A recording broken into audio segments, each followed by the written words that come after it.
Last Exit to Brooklyn Coda, c'est en fait le dernier chapitre du roman qui s'appelle Last Exit to Brooklyn. Ce roman est composé de 6 chapitres qui sont indépendants les uns des autres. C'est 24 heures de la vie d'un immeuble, du samedi matin au dimanche matin. Et on va suivre pendant ces 24 heures 5 couples avec leurs enfants quand ils en ont. Et aussi la vie extérieure à l'immeuble, qui est composée de toutes sortes de groupes, des petits, des moyens, des ados, des jeunes adultes, un chœur de femmes qui suit tout ce qui se passe, et puis toute une série de petits événements, quoi, je dirais, annexes.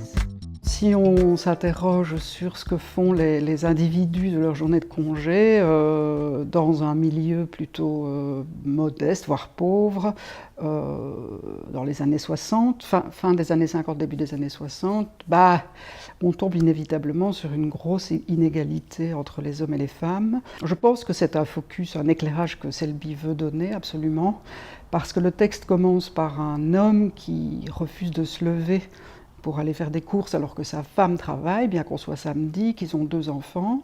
Donc il est au lit, il ne veut pas se lever. Et le texte se termine par un homme qui rentre après avoir passé la nuit dehors et avoir fait la fête. Il rentre chez lui au petit matin, sa femme lui dit qu'elle a besoin de sexe, il la frappe, elle pleure, il se couche et la dernière phrase du texte c'est « Abraham dormait ». On voit bien que c'est une structuration sociale, je dirais, dans laquelle les femmes ont quasi aucune possibilité de vie en fait, de vie réelle.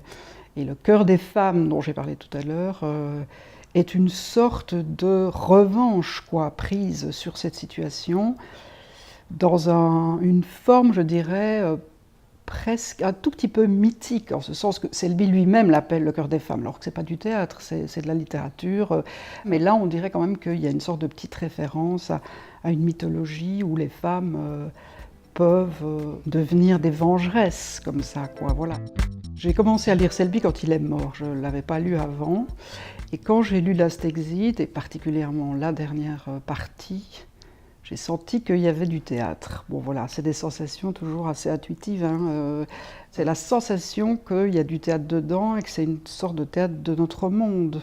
C'est-à-dire qu'on est face à quelque chose qui se déplie et qui raconte une société. Et ce n'est pas la société américaine que ça raconte, c'est notre société.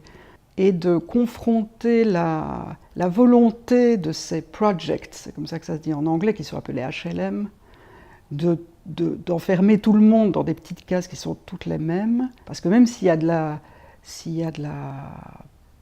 je dirais de la misère, mais c'est pas ce que Selby veut en fait, c'est pas du tout misérabiliste, il y a aussi énormément de vie et énormément de différence, voilà. Et cette sensation de différence fait apparaître quand même que les individus ne sont pas en fait écrasés par la forme de vie dans laquelle on les met.